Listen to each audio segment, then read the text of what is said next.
ሽማግሌ አዎ የ4 አመት 4,800,000 ብር ጠይቄያቸዋለሁ። አምጡ ተብሏል ዘመዶች። ያንተ ያመጡ ቤትሽ ነው፣ እቃሽ ነው፣ ባልሽ ነው። ከዛ ውጪ ግን እሽኮሎሌ እያልሽ ሚዲያ የኔ ስም ብታቋሽው አይጠቅምሽም። ወንድሞቼ ምላሽ ቢመልሱልሽ የሚያስተምር ነው። ተማሪ ባል ምንድነው በይ የማይጠቅም ሰዎች ጋራ እሽኮሎሌ ተማለት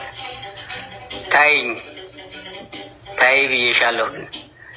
ካሁን በኋላ እናቴም ትሙትም ይግደሏት ጨርሻለሁ። አይ የምነግርሽ ነገር ማለት ነው። በቃ እስካሁን ጀርባዬን ነበር ለእናቴ ለቤተሰቦቼ እዛ በጧት ማታ በቂራ የሚገናኙ ቤተሰቦች ነበሩ።